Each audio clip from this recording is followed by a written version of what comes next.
Hello, xin chào các bạn. Tôi là James Nguyễn. Ở trong bài này tôi sẽ hướng dẫn các bạn cách tô màu cho một đối tượng. Ở trong Photoshop, đối tượng thường là một vùng chọn hoặc là một layer, đôi khi là một nhóm của các layer. Có nhiều cách tô màu cho một đối tượng. Chúng ta sẽ tìm hiểu cách căn bản nhất trước. Để tô màu cho một đối tượng, chúng ta có thể vào menu Edit, menu Edit và Fill nha. Phím tắt của nó là Shift F5, các bạn có thể nhấn Shift F5 nha. Nhấp chọn Fill, bảng Fill xuất hiện nha. Bảng Fill xuất hiện, đây là bảng Fill. Rồi nhấp mũi tên sổ xuống ở phần Content, phần Content nha, có cái mũi tên sổ xuống đây nha. Chúng ta thấy nó có ba cái nhóm tùy chọn, ba nhóm tùy chọn. Ở phần căn bản chúng ta chỉ tìm hiểu cái nhóm tùy chọn trên cùng thôi nha. Còn hai nhóm ở dưới này, cái nhóm này sẽ có bài sau riêng, bài cũng ngắn thôi, dễ ha. Còn cái này thì rất là dễ ha, coi như là gần như bỏ qua này cũng được nha. Tô màu đen có nghĩa là màu đen thui nha, tô màu trắng, còn cái tô màu 50% gray tức là màu xám đó nha. Chúng ta chỉ trong phần căn bản chúng ta chỉ để ý cái này thôi nha. Rồi được rồi, được chưa? Rồi còn đây là cái phần blending nha. Blending mode có nghĩa là chế độ hòa trộn nha. Rồi chúng ta nhấp mũi tên sổ xuống ở cái phần mode này nè, nhấp mũi tên sổ xuống. Rồi các bạn thấy nó có một cái danh sách các cái chế độ hòa trộn. Đây là danh sách các chế độ hòa trộn nha. Các chế độ hòa trộn này nó có ở trong Photoshop. Chúng được chia thành từng nhóm, các bạn thấy không? Chúng được chia thành từng nhóm này ha, và được ngăn cách với nhau bằng các đường gạch ngang. Mỗi chế độ hòa trộn trong cùng một nhóm này, mỗi chế độ hòa trộn trong cùng một nhóm nó có cái cách hòa trộn tương tự như nhau nha. Cái phần hòa trộn này làm cho các bạn học Photoshop điên đầu nhất nha. Tôi sẽ có bài nói tỉ mỉ về nó sau. Ở trong bài này tôi chỉ nói sơ qua thôi nha. Ok. Còn cái phần opacity này opacity là để định độ mờ đục của cái màu được tô. Rồi, được chưa? Rồi tôi sẽ làm thí dụ để các bạn dễ hiểu hơn nha. Thí dụ bây giờ là tôi chọn màu tô là foreground color, ha. Đây này, foreground color là màu tiền cảnh đó nha, màu tiền cảnh nha. Thí dụ tôi chọn màu tiền cảnh và mode là normal, tức là mode bình thường, opacity là 100%. Tôi nhấp ok. Các bạn thấy không? Toàn bộ hình đã được tô cái màu hồng này nha. Đó, tại sao ạ? Tại vì màu hồng này đang là màu tiền cảnh đây. Nó ở đây này nha. Khi chỉ có duy nhất một cái layer này thì layer này chính là đối tượng nha. Lệnh tô màu nó đã tô cái màu lên trên đối tượng layer này nha. Tôi nhấn Ctrl J để undo. Rồi, bây giờ tôi tạo một cái vùng tròn hình chữ nhật. Rồi, tôi cũng vào menu Edit nha, và Fill. Rồi tôi cũng chọn y như cũ, là foreground color, mode là normal, opacity là 100%. Tôi nhấp ok. Rồi, các bạn thấy chỉ có cái vùng chọn chữ nhật này là được tô màu thôi nha. Vì cái vùng chọn này nó đang là một đối tượng được active, nó là một đối tượng hiện hành nha. Tôi nhấn Ctrl J để undo. Được chưa nào? Rồi. Bây giờ này tôi sẽ làm thêm thí dụ nữa nha, cho các bạn nắm chắc hơn nha. Fill vừa rồi là tôi tô màu tiền cảnh foreground color, bây giờ tôi tô màu hậu cảnh là background color. Rồi background color ok. Các bạn thấy nó tô màu trắng vì màu trắng đang là màu background nha, background color để đang là màu trắng, được chưa? Tôi Ctrl J, rồi Ctrl J để undo ha. Rồi giờ tôi sẽ làm thêm thí dụ khác, Edit, Fill, và ở Content tôi chọn là Color. Rồi nó hơi có cái khác cái khi các bạn tô màu tiền cảnh và hậu cảnh nha, là ở đây khi mà các bạn chọn Color nó sẽ hiện ra cái Color Picker cho các bạn nha. Cái ví dụ màu các bạn có thể chọn ở đây, thí dụ các bạn muốn chọn màu xanh này đi ha, các bạn chọn ở đây và các bạn nhấp chọn đây nha. Các bạn thấy New là cái màu mới đang ở đây. Thí dụ tôi ok, rồi về đây tôi ok nha. Ok, các bạn thấy nó tô màu xanh cho chúng ta, nó không tô màu tiền cảnh hay hậu cảnh mà nó tô màu chúng ta vừa chọn nha. Để tôi làm lại cái này, còn một cái này nữa nha. Edit fill, rồi thí dụ tôi chọn color ha, mà tôi chọn màu ok là cái màu vừa rồi đúng không? Còn bây giờ tôi chọn này, Ctrl G ha, để tôi chọn lại, rồi edit fill và tôi chọn color ha, tôi chọn lại này, color cho ra cái bảng này. Bây giờ nếu mà trỏ chuột của các bạn ở trong cái bảng color picker này ha, thì cái trỏ chuột nó là bình thường, vô đây thì nó thành cái chỗ điểm chọn cho các bạn chọn màu nha. Còn nhưng mà với các con trỏ chuột này, các bạn thấy trỏ chuột không?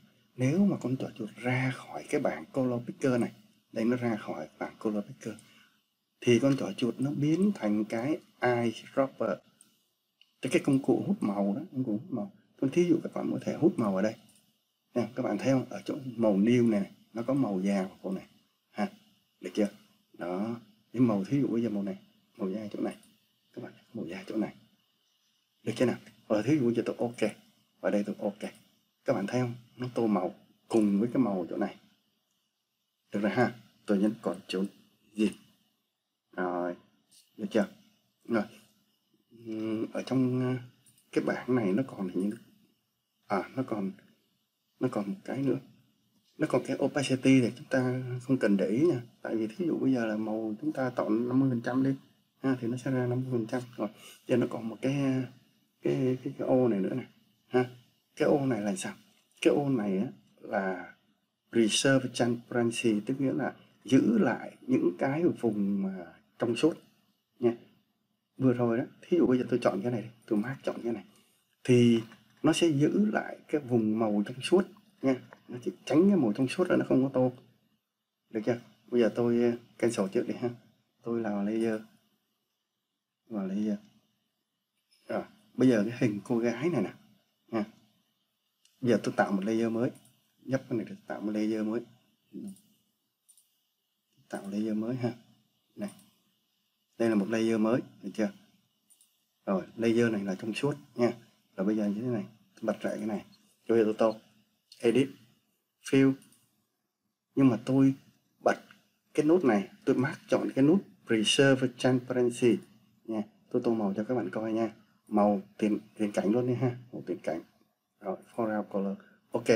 Các bạn thấy nó có tô màu không? Tô màu ạ, đúng không?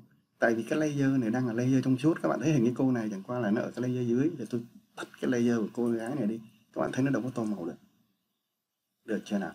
Được ha. Rồi bây giờ này, bây giờ bật lại cái này, tôi xóa cái layer này đi nha, xóa layer này đi. Rồi bây giờ là tôi tạo cái vùng chọn, cũng vẫn có vùng chọn nha. Ví dụ tôi chọn hình cái mặt cái cô gái này, và tôi còn chôn C, và tôi còn chôn V để có cái này nữa ha. Rồi tôi chọn công cụ di chuyển, tôi di chuyển ra, ok, nhấn V đó, nhấn chữ V là công cụ này nè, công cụ move tool á, move nó ra đây nó nằm trên một layer khác, cái mặt của cô gái này nằm trên một layer khác. Bây giờ tôi sẽ áp dụng cho các bạn coi nha. Edit fill, rồi foreground normal, và tôi đánh dấu thiểm vào cái ô này, ô preserve transparency nha. Rồi ok, các bạn coi nha, ok, các bạn coi thấy nó tô màu hết cái chỗ này, và nó không có tô màu vùng trong suốt ở ngoài này. Vừa rồi đó là cái layer trống thì nó không tô, bây giờ cái này có chỗ này có màu là nó tô, tức là có pixel là nó tô, còn cái chỗ này không có pixel nó không tô, được chưa nào? Tôi nhấn Ctrl G, được chưa? Ok, đâu cần Ctrl G, giờ cái hình cái layer này tôi bỏ luôn cũng được, được chưa? Rồi ok, bây giờ nè, bây giờ các bạn hãy quan sát ở phía dưới của cái vùng cái toolbar này, cái vùng toolbar này ha. Rồi nó có hai ô màu nha, nó có hai ô màu. Rồi mặc định của nó, mặc định của Photoshop, mặc định của nó là đây là ô màu tiền cảnh, các bạn thấy không? Foreground color, màu tiền cảnh nó là màu đen, và màu hậu cảnh của nó là màu trắng nha, được chưa? Rồi. Nếu mà chúng ta có thể đổi màu cho hai ô màu này. Thí dụ tôi muốn đổi màu cho cái này, tôi nhấp vào đây và tôi chọn một màu ở cái color picker này nha. Thí dụ tôi chọn màu này ha, tôi chọn đây. Các bạn thấy nè, ở dưới cái ô này, hai ô này, current tức là màu hiện tại, current là màu hiện tại đang là màu đen, và new màu mới là cái màu xanh này nha. Đó, rồi ok. Thí dụ tôi ok, các bạn thấy màu tiền cảnh nó chuyển thành màu xanh. Thí dụ bây giờ tôi màu background, tôi đổi màu cho background. Thí dụ như tôi chọn màu đỏ đi ha, tôi chọn màu đỏ, tông màu đỏ, rồi tôi chọn đây, ok, đỏ lại quá, trong màu khác đi ha, ok, đỏ này ha, rồi ok. Các bạn thấy màu hậu cảnh tức là background đã trở thành màu đỏ, được chưa nào? Rồi chúng ta đó nhấp màu, tô màu được rồi đúng không? Bây giờ thí dụ để tô màu thì sao? Giờ tôi có cái vùng chọn này đi ha, để tô màu nha, để tô màu foreground, màu tiền cảnh cho cái vùng chọn này đó, là chúng ta có thể nhấn phím Alternate Delete hoặc là Alternate Backpair. Alternate Backpair là cái phím xóa lùi đó nha. Alternate Backpair, các bạn thấy nó đã tô màu tiền cảnh, được chưa? Tô màu tiền cảnh cho cái vùng chọn đó nha. Chúng ta có thể nhấn phím tắt là Alternate Delete hoặc là Alternate Backpair. Tôi nhấn Ctrl G. Rồi, vừa rồi chúng ta tô màu tiền cảnh. Bây giờ nếu mà tô màu hậu cảnh thì chúng ta lại dùng phím Ctrl Delete hoặc là Ctrl Backpair nha. Tôi thí dụ Ctrl Backpair. Các bạn thấy nó tô màu hậu cảnh nha, tô màu hậu cảnh cho cái vùng chọn này, được chưa nào? Ctrl Backpair để tô màu hậu cảnh, được chưa? Tôi Ctrl G. Ok, bây giờ là muốn đảo ngược màu của hai màu tiền cảnh và hậu cảnh, tức là hoán đổi chúng á, hoán đổi màu cho chúng á, thì chúng ta có thể nhấp cái phím mũi tên này, nhấp cái phím mũi tên này để hoán đổi màu cho nó. Các bạn thấy không? Nhấp phím mũi tên để hoán đổi màu. Hoặc là chúng ta cũng có thể nhấn cái phím X ấy, phím X ở trên bàn phím đó nha. Ví dụ tôi nhấn phím X trên bàn phím này, X trên bàn phím. Được chưa nào? Ok. Rồi bây giờ nếu mà muốn cho hai cái ô màu nó trở thành ô màu mặc định của Photoshop á, là màu tiền cảnh là đen và màu hậu cảnh là trắng á, thì chúng ta nhấp vào cái nút này nha, nhấp vào cái nút nhỏ nhỏ này ha. Hoặc là chúng ta cũng có thể nhấn phím D ở trên bàn phím nha, nhấn phím D trên bàn phím. Tôi nhấn phím D, bạn thấy nó trở về màu mặc định, được chưa nào? Ok ha. Rồi bây giờ chúng ta sẽ sang phần khác của bài học hôm nay, đó là phần Stroke. Một đối tượng ở trong Photoshop á, có thể là một vùng chọn. Vùng chọn á, thì nó có một cái đường bao quanh đó nha. Các cái software khác như là Corel á, gọi cái phần bao ngoài này là outline. Họ hàng nhà Adobe á, nó lại gọi khác một chút nha. Nó lại gọi là, thí dụ như là Photoshop hoặc là Illustrator đó nha, nó lại gọi đó là Stroke nha. Nghĩa của nó là cái nét bút đó nha. Cái gọi nó ra, gọi cái tên nó ra nghe cũng hơi ớn lạnh ha, vì nó đồng âm với lại bị đột quỵ. Đùa chút thôi nha. Một stroke cũng có thể được tô màu.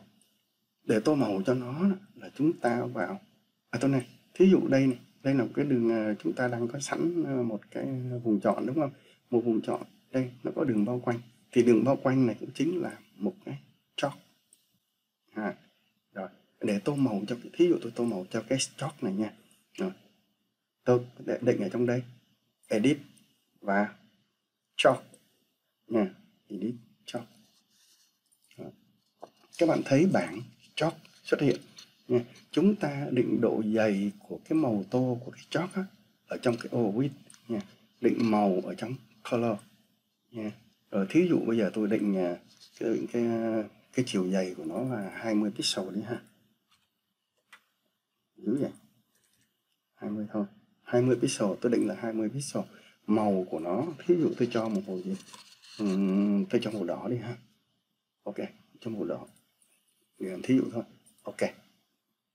Rồi bây giờ này, còn cái phần location này, thì nó có 3 cái tùy chọn nha. cái tùy chọn mặc định ấy, là cái tùy chọn ở center nha.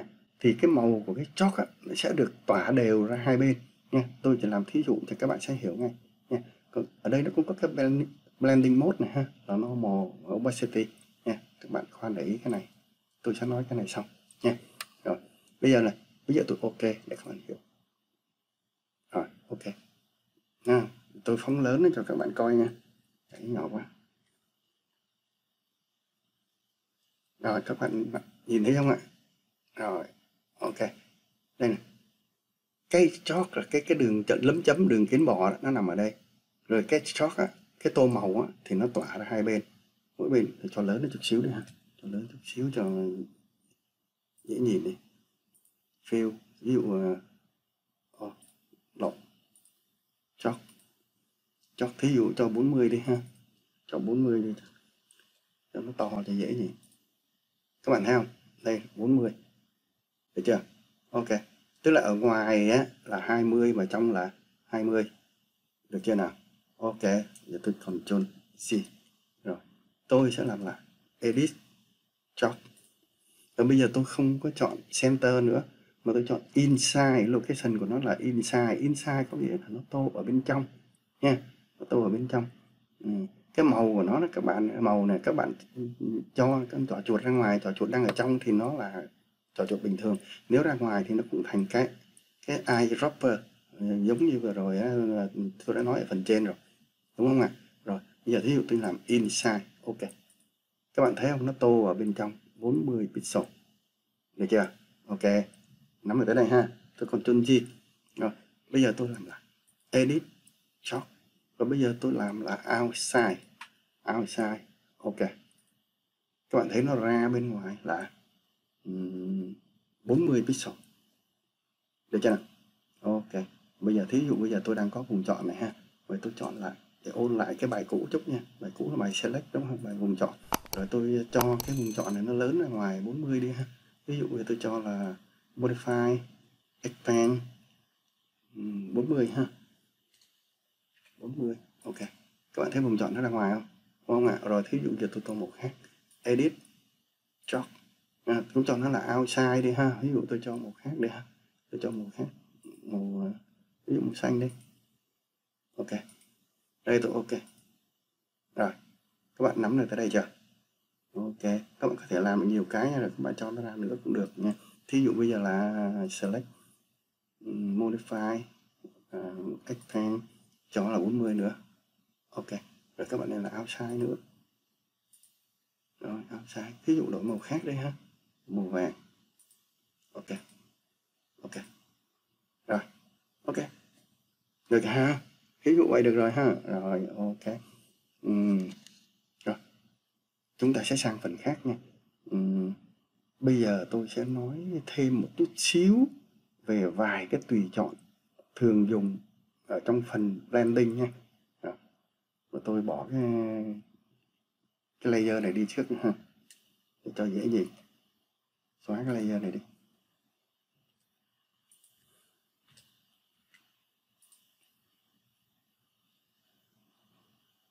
Rồi, cho cái này nhỏ lại cho dễ nhìn ha. Được chưa? Rồi, ok. Tôi sẽ nói một chút xíu thôi nha.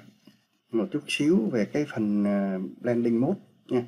Cái phần blending mode đó là cái phần làm cho ngay cả nhiều bạn nó sử dụng Photoshop lâu năm cũng vẫn phải điên cái đầu nha. Nên tôi sẽ chỉ nói sơ về nó thôi nha. Tôi sẽ nói kỹ hơn về nó ở một bài sau này nha, bởi vì nó sẽ rất là dài nha. Blending mode có nghĩa là màu tô sẽ hòa trộn vào phần màu ở bên dưới nha, để cho ra một cái màu khác. Tùy vào cái chế độ hòa trộn chúng ta áp dụng, chúng ta sẽ có kết quả khác nhau nha. Tôi sẽ làm ví dụ với một vài cái blending mode thông dụng để các bạn có một chút khái niệm về nó nha. Một chút khái niệm thôi, tìm hiểu về nó thì vất vả lắm đó nha. Thí dụ như tôi có một vùng chọn nha, được chưa nào? Fill, tôi chọn fill ha. Và rồi tôi nói là đây là màu, thí dụ tôi chọn màu, tôi tô màu tiền cảnh không nha, cho nó dễ ha. Và các bạn thấy này, Vừa rồi tôi có nói là đây nó sổ xuống một cái danh sách các cái chế độ hòa trộn có trong Photoshop rồi đúng không? Tôi nói trước rồi. Thì chúng ta sẽ tìm hiểu sơ thôi nha. Cái màu tô mốt mà normal tức là cái màu thường thôi nha. Màu solid đó, màu solid tức là cái màu đậm đặc á, nó sẽ được tô lên đối tượng. Vừa rồi tôi đã làm thí dụ nhiều cái màu normal rồi. Ví dụ đây là normal này ha. Tôi làm lại đi ha, làm lại cho chắc ăn cho các bạn coi ha. Ok, các bạn thấy không? Tô màu này nha. Ok, tôi còn chuẩn bị. Giờ chúng ta sẽ sang một cái chế độ hòa trộn khác nha. Đây, ok. Nó có, các bạn để ý một điều như tôi nói sơ thôi nha, cái này nó dài lắm á, giải thích về nó là nhiều khi mất cả tiếng đồng hồ nha, hơn á nha, hơn nói thôi đó chứ còn để hiểu thì chắc phải còn lâu mới hiểu nha. Các bạn thấy không, cái phần này là cái phần bình thường nha. Clear là tẩy màu đi, B2 là tôi không dưới được cái đại khái rồi nha, tôi sẽ nói rõ cái bài sau. Rồi cái phần này nè sẽ làm cho cái màu tối hơn, màu đối tượng tối hơn. Màu này, phần này sẽ làm cho sáng hơn nha. Cái phần này sẽ làm cho tương phản hơn nha. Tương phản hơn tức là sáng hơn, tối hơn. Thường thường là như thế nha, tùy vào cái sắc độ màu của cái đối tượng bên dưới nha. Các bạn lưu ý cái lời tôi nói nha, tùy vào sắc độ màu của đối tượng bên dưới mà nó cho ra kết quả khác nhau. Cho nên ở hình này tôi làm như vậy nó ra khác, nếu các bạn làm thí dụ ở hình khác nó sẽ ra khác nha, tùy vào cái kinh nghiệm các bạn quan sát. Còn ở different này different này nó sẽ loại trừ bớt một số màu, còn cái này nè dưới này nó sẽ làm cho cái sắc độ màu nha. Nó sẽ tô cái sắc độ màu lên cái màu đối tượng được tô, được chưa? Thí dụ bây giờ màu darken, tôi nói thí dụ màu darken đi ha, hoặc là màu multiply, nó sẽ làm cho đối tượng sẫm màu hơn hoặc là tối màu hơn. Tôi nói thí dụ tôi chọn darken, tôi bỏ cái này đi nha. Rồi, ok, tôi ok nha, nhấp ok cho các bạn coi nha. Đây là darken, các bạn thấy không, cái chỗ này nó tối hơn này, nó tối hơn hồi nãy đó nha. Rồi tôi còn trên di cho các bạn sẽ thấy nè, còn trên di các bạn thấy nó tối màu hơn một chút nha. Bây giờ tôi chọn cái màu khác để cho nó dễ nhìn hơn một chút. Ví dụ tôi chọn màu đỏ này ha,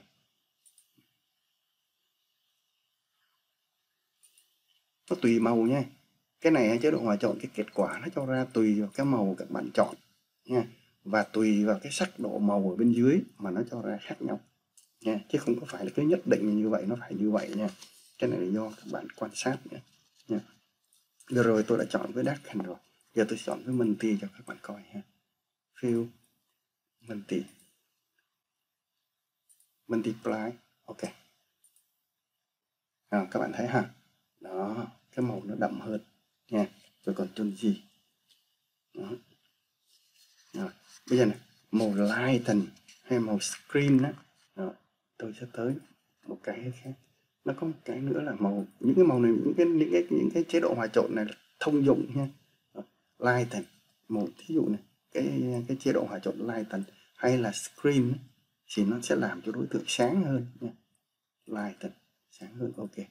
Các bạn thấy không, nó cùng màu đỏ. Hồi nãy các bạn thấy cái màu mà khi mà chọn multiply ấy, nó tối sậm hơn cái này là cái màu nó sáng lên, mặc dù nó cũng là màu đỏ. Các bạn thấy đỏ này, cái này nó sáng hơn cái đỏ này luôn. Và cái này, các bạn thấy không? Mà nó ngả màu, cái này nó ngả, nó được hòa trộn cái màu da của cô này. Bây giờ chỗ này nó hồng hơn, nó đỏ hơn. Rồi các bạn nắm thấy chưa? Rồi tôi còn chọn gì, tôi sẽ sang cái chế độ hòa trộn khác cho các bạn quan sát nhé. Fill, ví dụ vừa rồi lighten rồi, vừa rồi tôi có nói là lighten và screen sẽ làm sáng hơn đúng không? Ví dụ tôi chọn screen, ok, các bạn thấy nó vẫn sáng hơn nhưng mà cái sắc độ của nó hơi khác một chút xíu. Các bạn thấy chỗ này nó hồng hơn này nha. Tôi sẽ có bài để các bạn rõ hơn nha, cái này nói sơ thôi nha. Rồi, bây giờ này chúng ta sẽ sang một cái khác để cho các bạn coi. Thí dụ screen bây giờ tới cái gì? Overlay ha. Overlay tức cái vùng này nè, sẽ làm cho cái đối tượng, cái màu tô nó sẽ phủ nhẹ lên đối tượng thôi nha, mà nó sẽ làm tăng độ tương phản cho đối tượng nha, tức là sáng sẽ sáng hơn hoặc tối sẽ tối hơn. Overlay nha. Overlay tức là nguyên cái nhóm này nè nha. Bây giờ ví dụ tôi chọn overlay cho các bạn coi nha. Overlay đó, các bạn thấy không, nó sẽ làm tương phản, cái độ tương phản nó gắt hơn, cái màu đỏ này tối sẽ tối hơn, sáng sẽ sáng hơn. Được chưa nào ha? Rồi ok, tôi còn chọn gì đó. Vừa rồi còn thiếu một cái không? Trong overlay nó còn cái gì nữa mà? Nó còn nhiều mà đại khái mới một ví dụ đây, tôi shop line thử coi nha. Ok. Các bạn thấy không? Shop line màu nó sáng nhẹ hơn nha. Tôi còn chọn gì? Chọn gì? Rồi. Ok. Còn cái gì nữa? Cái sau là cái gì? Thí dụ cái gì? Different ha. Different này nó sẽ loại trừ một số phần màu của hình ảnh nhé. Hình ảnh bên dưới nha. Different. Ok. Các bạn thấy không? Nó loại trừ màu. Tại sao nó ra màu xanh? Bởi vì nó loại trừ những màu đỏ thì nó còn ra màu xanh. Các bạn hiểu không? Nó loại trừ trên cái bánh xe màu. Tôi sẽ có bài sau này nếu các bạn học với tôi lâu dài, tôi sẽ giải thích bánh xe màu và tại sao nó loại trừ những cái kia nó ra màu này nha. Nó là different, nó là khác biệt đó nha. Đó, nên các bạn nắm sơ thôi nha. Rồi còn chôn, tôi nhấn còn chôn gì rồi. Nó rắc rối lắm đó các bạn. Nhiều bạn mà làm Photoshop lâu năm rồi cũng còn phải điên đầu nha các bạn. Đây mới là phần căn bản mà nha. Cho các bạn có phải chút khái niệm thôi, được chưa? Rồi chúng ta còn cái mốt gì nữa không ta? Còn ở dưới này là cái sắc độ màu nha.